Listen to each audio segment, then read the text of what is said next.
You're listening to the We Are Libertarians podcast network. Find all of our shows at wearelibertarians.com.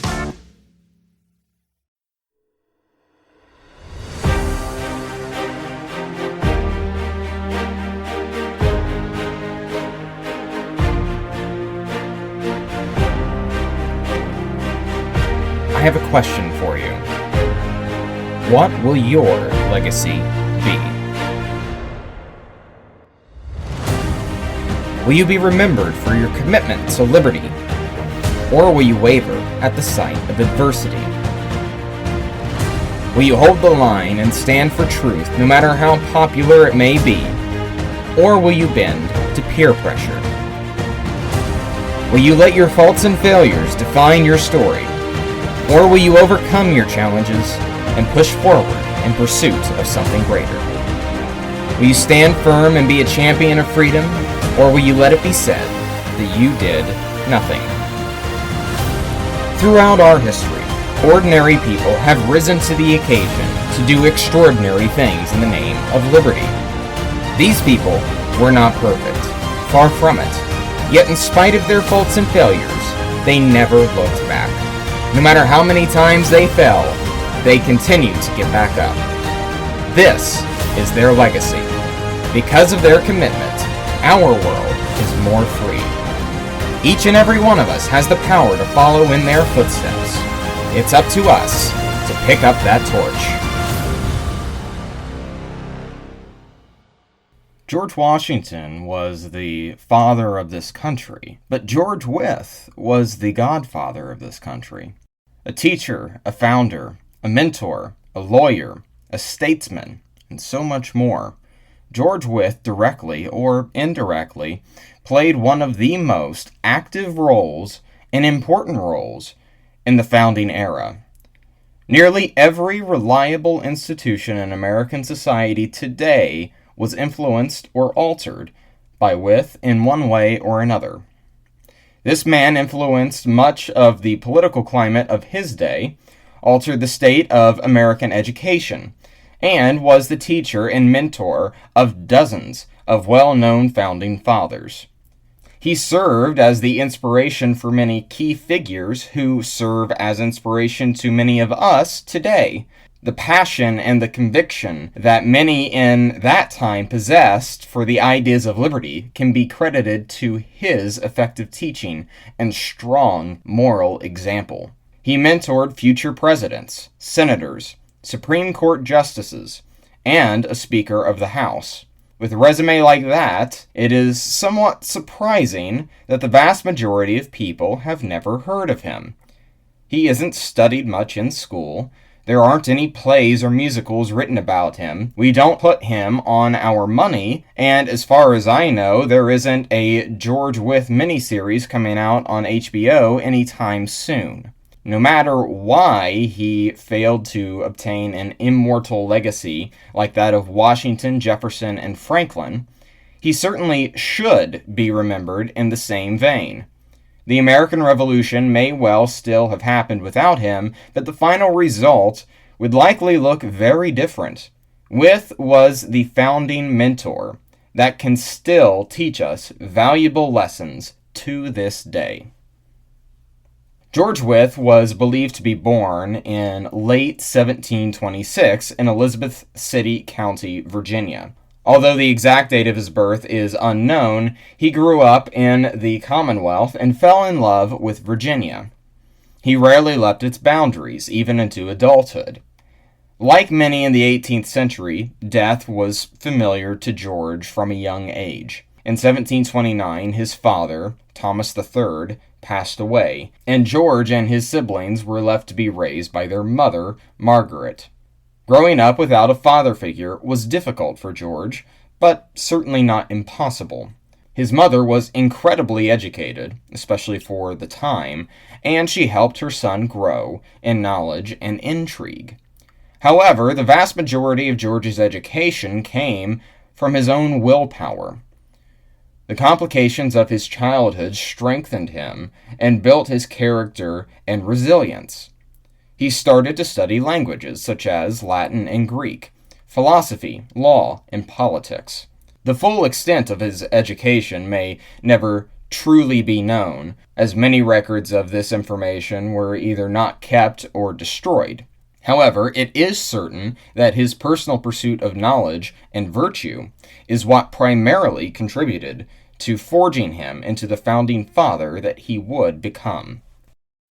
As he entered into his teenage years, George Wythe got his first taste for a legal career. At 15, he was sent to join his uncle, Stephen Dewey, for a law apprenticeship. Dewey was a very well-known and prominent attorney in Virginia. He served as King's Attorney in 1740 for Charles City County. He was also very active in local politics. Yet, despite the prominence and prestige of George's uncle, his apprenticeship was not exactly time well spent. Dewey seemed to be less concerned with training and educating George in the law and how to be a good attorney, and more interested in having George be his own personal servant. Dewey was not kind to his nephew and didn't provide him with many skills that are needed in order to make a good lawyer.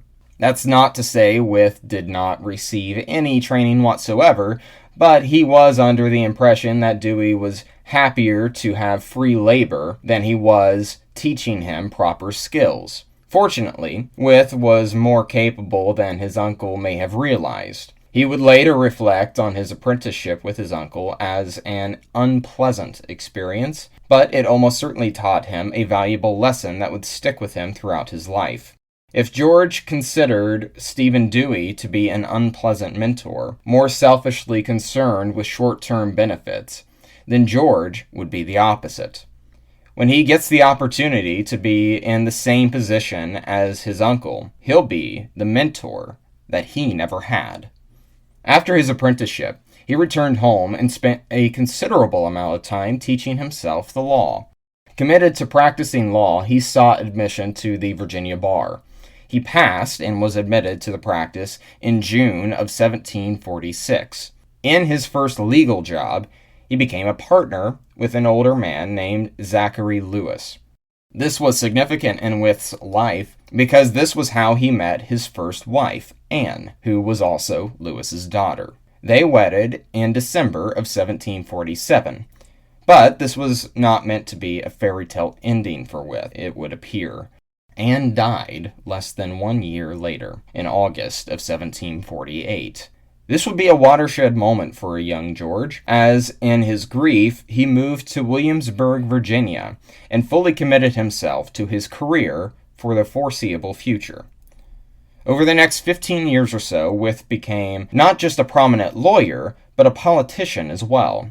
He established his private legal practice in Williamsburg, serving as a clerk in 2 committees in the House of Burgesses, and briefly served as King's Attorney General.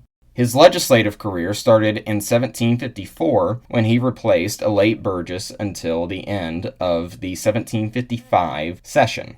While he didn't have much political authority at the time, he established himself and paved the way for him to return to the House of Burgesses in 1760.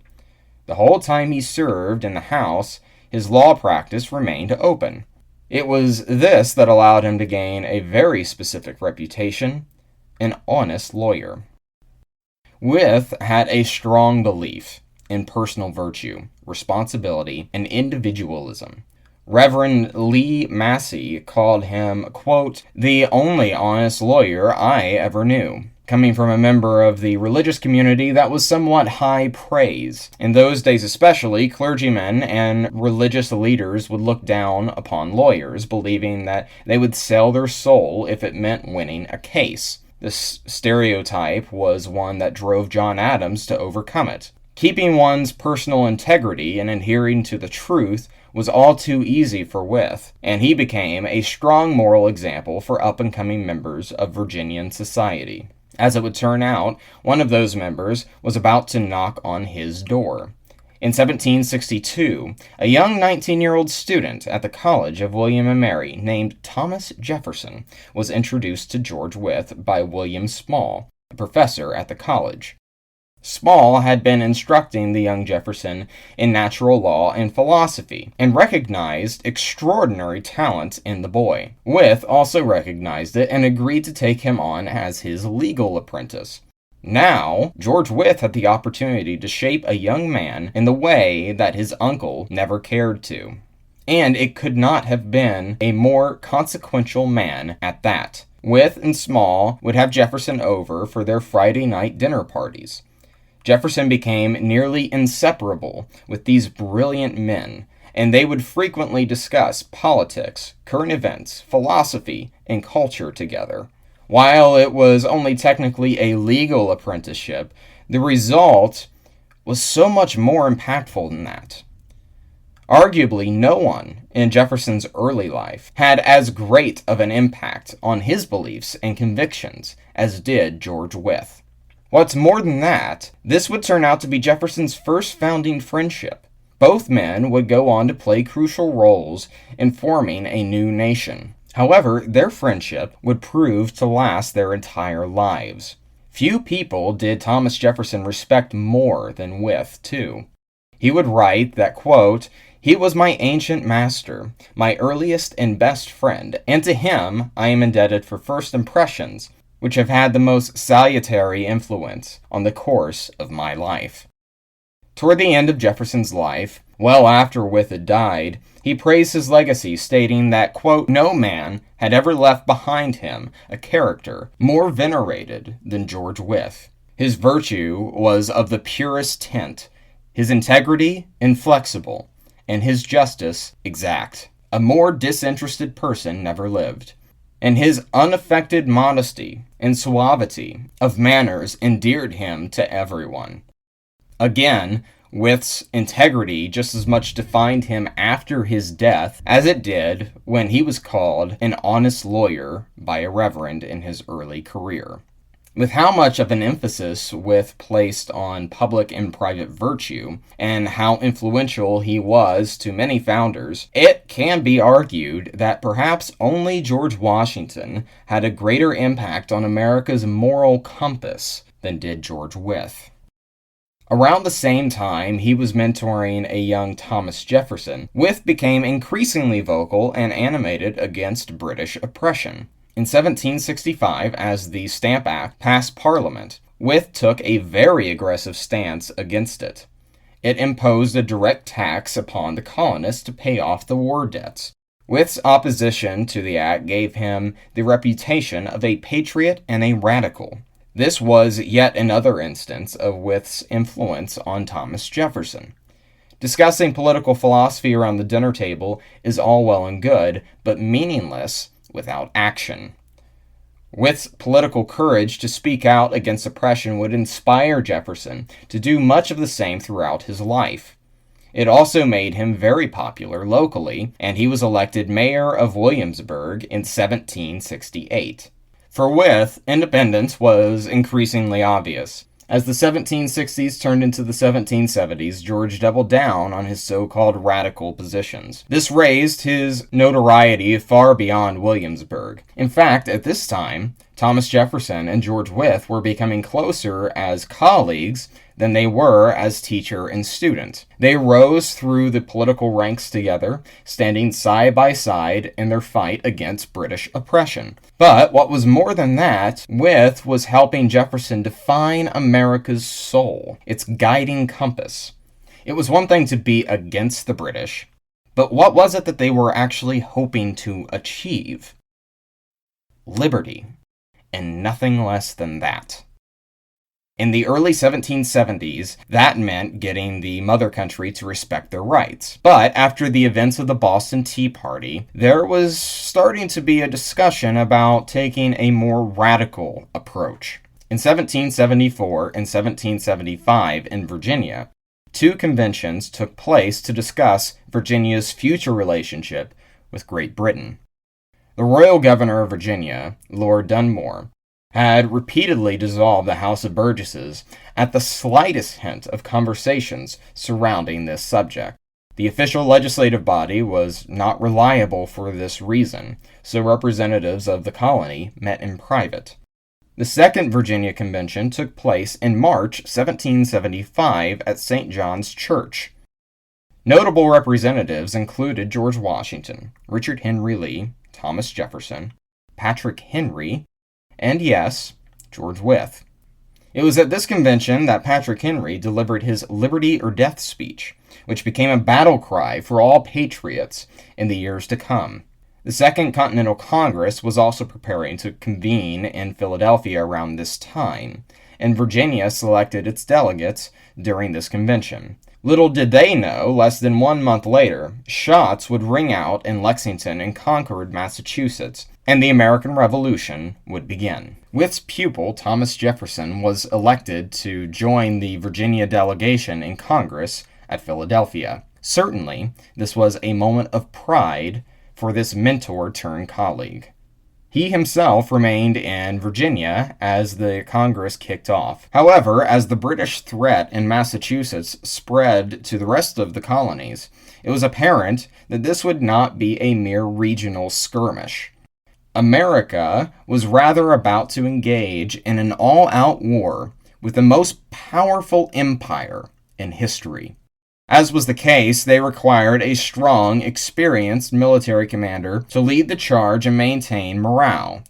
After much debate and discussion, it was decided that Colonel George Washington, who was a Virginia delegate in Congress at the time, would become commander-in-chief. With an opening now in the Virginia delegation, George Wythe was finally selected to go to Congress. By September 1775, he moved to Philadelphia with his second wife, Elizabeth, and once again reunited with his star pupil, Thomas Jefferson. Upon his arrival, he earned the respect of many notable delegates from the North and South. He quickly became friends with the Adams of Massachusetts, that is to say, John and Samuel. John Adams struggled to make friends with anyone at the Congress, especially from Virginia and the South. But Wythe was different. His strong character and sincerity shined through. They likely related to each other on some level, as both were lawyers committed to bringing virtue and integrity to the profession when there was none. He was not quick to speak up, but people listened attentively when he did. Benjamin Rush of Pennsylvania noted that Wythe seldom spoke in Congress, but when he did, his speeches were sensible, correct, and pertinent. I have seldom known of a man who possesses more modesty or of a dove-like simplicity and gentleness of manner. He carried an atmosphere with him, almost as if he were the elder of Congress, bestowing wisdom to all who would listen. And listen they did. He once asked Congress, quote, "In what character shall we treat? As subjects of Great Britain? As rebels? Why should we be so fond of calling ourselves dutiful subjects? We must declare ourselves free people." His support for independence carried weight. Wythe supported the resolution to declare independence, but he would not be present for the final vote on July 2nd. In late June, he was pulled back to his home of Virginia to assist in the creation of their Constitution. Thomas Jefferson stayed in Philadelphia and continued to draft the Declaration of Independence at this time. But Jefferson also drafted a state constitution for Virginia around the same time. Wythe went home to advocate for his pupil's draft upon arrival. Furthermore, he and George Mason, who was attending the convention in Virginia as well, worked together in a committee to design the state's seal. The seal of Virginia that Wythe helped to create is still in use to this day. Much of Jefferson's drafted constitution did not make the cut. What did make it was mostly included in the preamble. One notable section that was included in Jefferson's draft was a strong prohibition of enslavement for anyone entering the state after ratification. It read, quote, "No person hereafter coming into this country shall be held within the same in slavery under any pretext whatever." Jefferson's position against slavery was one that Wythe shared, and he became more engulfed by the issue as he got older. As summer went on, the word was spreading of what Congress had done in Philadelphia. The vote for independence was on July 2nd, and the Declaration was approved on July 4th. Likewise, the Virginia Constitutional Convention was beginning to wrap up. 1 month later, in August of 1776, there was a formal signing of the document. But Wythe was not there for it. He returned to Philadelphia in the fall, but there is reasonable doubt as to whether he actually signed the document. Indeed, his name is a fact on it. However, it's unclear if he is the one who actually placed it there. This confusion stems from the fact that he typically signed his signature as G. Wythe. Yet on the document, his whole name is stated as George Wythe. If it wasn't him personally, it is likely that he authorized a clerk to sign his name for him in his absence. Regardless, his name was included with his approval, as Wythe was one of the earliest supporters of independence. Once he returned to Philadelphia, he did not stay for very long. He and Jefferson would leave the city to return to the Virginia legislature, now the House of Delegates, to begin revising and codifying state laws. In 1777, Wythe became the Speaker of the House of Delegates and worked tirelessly with Jefferson to implement, among other things, his statute for religious liberty. Their vision for the state would, of course, not entirely be implemented during his tenure as Speaker, or tenure in the House for that matter. Wythe only served as Speaker for 1 year, and Jefferson became governor of the state in 1779. Still, the steps that they took together would go on to preserve many liberties in the state, and would serve as an example for the country years later. Wythe's next stage in life is where he exhibited perhaps his greatest influence, behind his mentorship of Thomas Jefferson. After his star pupil became governor of Virginia, Jefferson, among others, appointed him as the chair of law at the College of William and Mary. Jefferson was also serving on the board of visitors at the college at the time. This made Wythe the first law professor in America, and only second in the entire English-speaking world. It would be during his time in this position that he would get to know and instruct many of the great statesmen of the founding generation and immediately afterward. His students included future President James Monroe, future Chief Justice John Marshall, future Senator and Speaker of the House Henry Clay, future Secretary of State Edmund Randolph, and future Virginia Judge Spencer Roane, among others. In addition to the sheer volume of founders that Wythe instructed, in one form or another, he radically altered how law education was taught.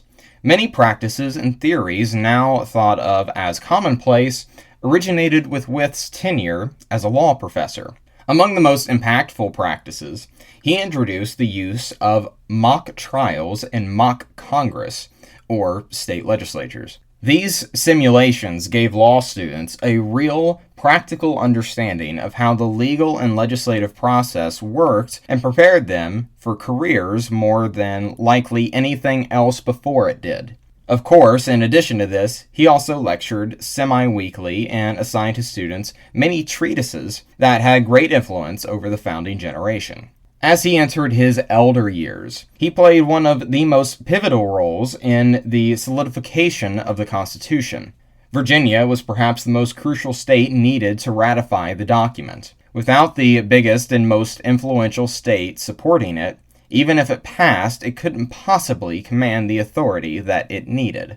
This also happened to be where the most vocal anti-federalists came from. Patrick Henry led the charge against the Constitution at the Virginia Ratifying Convention. George Mason refused to sign the document because it concentrated the federal government's authority too much and lacked a Bill of Rights. Wythe fully understood the issues with the new Constitution and agreed with many of them himself. But he also believed that the country would not last under the Articles of Confederation, and it certainly wouldn't be able to protect the liberties of the people. Wythe helped to come up with a compromise that wouldn't satisfy every anti-federalist, but enough to pass. Essentially, if the Constitution were to be ratified at that moment, Wythe agreed to immediately work on and advocate for a Bill of Rights to amend it. He would model it after the state's own Bill of Rights. Patrick Henry was left unimpressed and maintained his suspicion of the new federal Constitution. However, it was an argument that convinced just enough delegates to ratify it. Barely. On June 7, 1788, Virginia ratified the Constitution with a vote of 89 to 79. Keeping to his word, he began to help craft a Bill of Rights shortly afterward.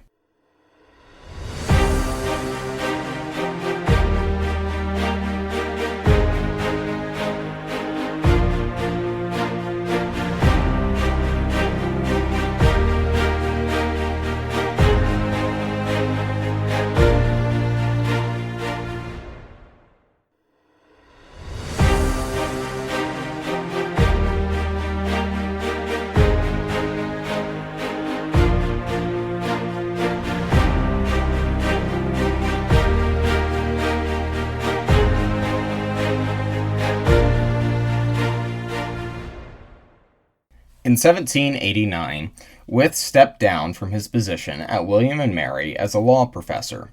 The Virginia High Court of Chancery was moving to Richmond. Since Wythe served as a judge on this court and had done so since it was created, he had to move with it. Despite many opportunities to propel him even further in his career to serve on a federal court, he was happy where he was. Perhaps he was getting too old, or perhaps he felt more deserving people should fill those seats. Nonetheless, Wythe remained in Richmond. As he entered into a semi-retirement, he never fully stopped working, as he sat on his judicial seat until his death, his interests refocused on the issue of slavery. Wythe, like many in his day in Virginian society, owned his share of slaves. It was never to the extent like the truly wealthy slave-owning founders, such as Jefferson or Washington, but he did own them regardless. Also, like others in his day, he struggled with the realities of slavery while also advocating for abolition. Throughout his life, he condemned slavery and supported what he referred to as simple abolition, or emancipation without any caveats. There were several factors in those days that led abolitionists to propose some radically different solutions to ending slavery. Wythe's solution was probably the closest to what eventually came to pass several decades later. Also, unlike many in his day, he believed in the total equality of the white and black races. There was a lot of junk science at the time that suggested that blacks were inferior to whites, and thus could never be true equals. There were, of course, those who held on to this theory as a reason to maintain slavery. Others, who supported emancipation, believed that blacks and whites were equals in rights, but in no other way. This was a difficult theory to overcome in Southern society, leading even many well-meaning white people unable to refute it. George Wythe was not one of them. He sought out to dispel this notion in an attempt to cut through societal prejudices. He began to teach some of his slaves to read and write, demonstrating that their intellect was just as capable as any white kid with the same opportunities. Some of Wythe's students, astonished, asked in a letter, "Would you believe it, that he has begun to teach Jimmy, his servant, to write?" As he continued, he praised his teacher with respect, stating, "Nevertheless, it is true, and it is only one more example of that benignity granted by heaven to the minds of a few." It would take some time, but Virginia and the rest of the country would find themselves coming to terms with the fact that Wythe was, in fact, correct. In public life, he took stands against slavery as well. In fact, in what would be his final court case, he would rule in favor of a slave suing for her freedom. Jackie Wright was a slave who had sued her master for her freedom in Hudgens v. Wright. It was based on a legal loophole in Virginia. Since she had Indian heritage in her and no DNA or ancestral evidence to point otherwise, she argued that by law she had to be set free. Indian slavery was abolished almost 100 years prior, and even earlier slave laws dictated that offspring born on Virginia soil must take the status of their mother to determine their freedom. She claimed to descend from an Indian woman on her mother's side. George Wythe agreed. and ruled that Wright and her family must be set free at once. This was a big deal for a handful of reasons. It wasn't the first time a slave won their freedom in court, but what happened in Virginia was a telltale sign of the future of the institution.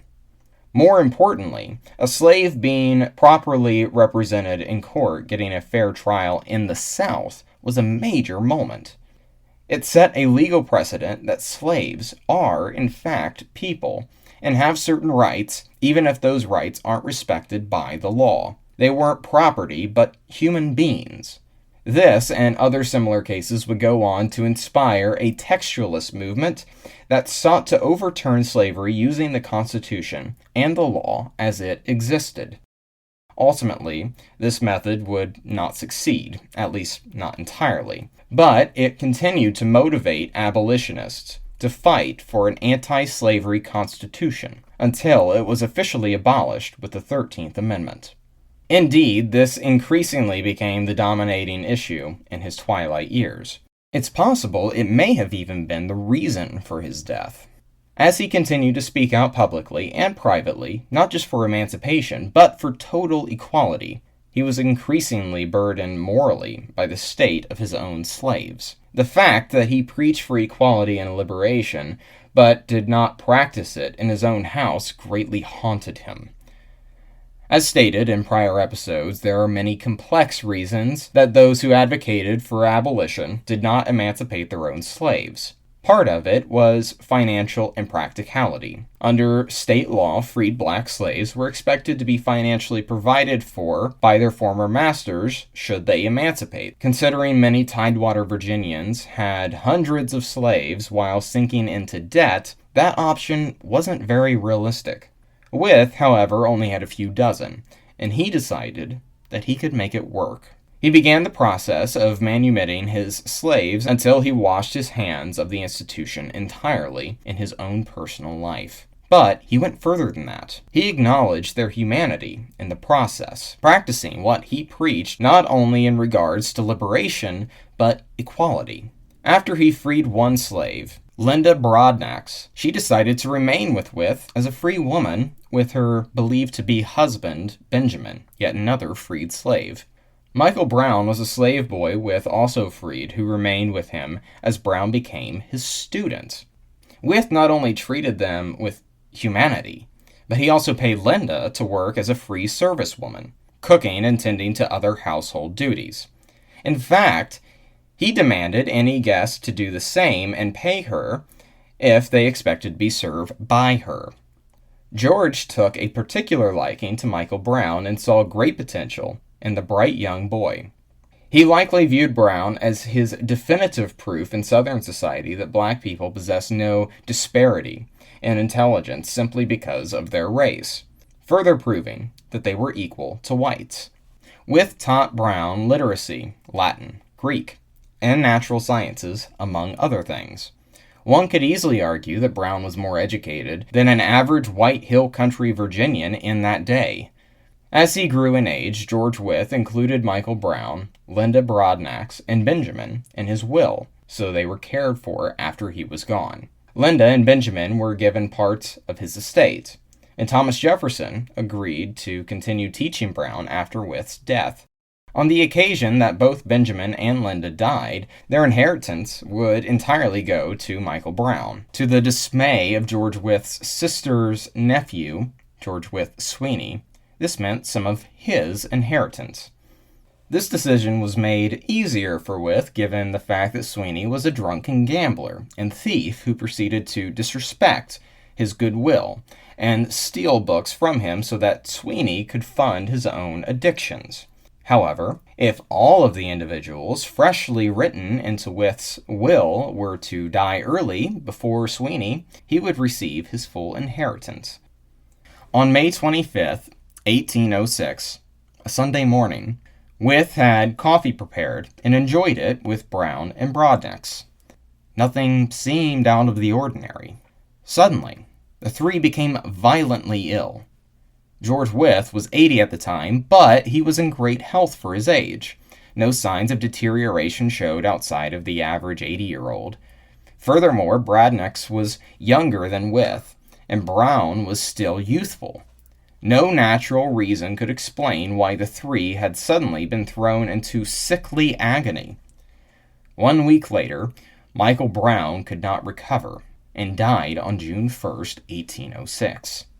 Upon his death, George Wythe, still violently ill, discovered that there were 3 blank checks with his signature that he had never signed. He discovered that Sweeney had been forging Wythe's name so that he could get more money to fuel his addictions further. He then deduced that it was Sweeney who poisoned them, and immediately had him written out of his will entirely before he died. On June 8th, George Wythe, the beloved and admired founding father, laid in bed and spoke out one thing: "I am murdered." He died shortly afterward. Sweeney was arrested on the 18th, being charged with murder. His trial took place in September. Unfortunately for him, Linda Bradnox survived the poisoning and claimed that she witnessed him put something suspicious in the coffee on May 25th before everyone drank it. He almost certainly committed these murders. Yet, because blacks were not permitted to testify against whites at the time, Linda's claim could not be used as evidence. Although he did not get the inheritance, George Wythe Sweeney was found not guilty on September 8th. He got away with murder because Virginia did not view blacks equal to whites, like George Wythe did, silencing their strongest evidence. Wythe died as he lived, committed to the ideas of liberty, no matter the cost. His mentorship created some of the brightest minds of the founding generation. His position on slavery likely had the greatest influence over future presidents, Supreme Court justices, senators, and speakers of the House. Indeed, it is likely that Thomas Jefferson himself came to his own conclusions about the evils of slavery, at least as passionately as he did, due to the teachings of Wythe. Even in the face of death, he didn't back down from what he knew to be right and just. We can't all be the next Thomas Jefferson, Benjamin Franklin, or George Washington. Circumstances alone make it very difficult to compete with such titanic figures.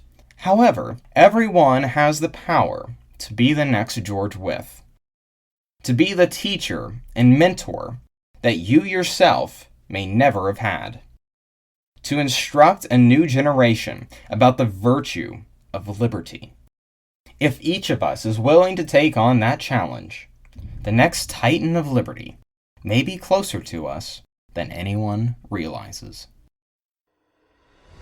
Thank you, ladies and gentlemen, for tuning in to the season finale of Profiles in Liberty. I had so much fun making this season for you, and so much fun researching and learning the stories with you in a lot of context about these heroes of liberty. And in this week's episode with George Wythe in particular, I think this is the individual that if you can't be the next Thomas Jefferson, if you can't be the next John Adams or Benjamin Franklin or George Washington or whoever it is, everyone has the power to be the next George Wythe. So if you can't do any of that, at least strive to be like him. As always, please be sure to follow me on Twitter at CalebFrans. Be sure to follow We Are Libertarians on Twitter at We, the letter R, Libertarians. And now I have a special announcement for you. We are going to be releasing Season 2 on February 3rd, 2022. So be ready for that. It's going to be a fun season. And you can get all of the updates on Season 2 and a whole slew of other stories and information on our Substack newsletter. So please be sure to subscribe to our Substack so that way you can get all of the latest updates directly to your inbox. It has been such a pleasure to have you along with me on this journey through history, and I will see you again in February for Season 2. This has been Caleb Franz with Profiles in Liberty.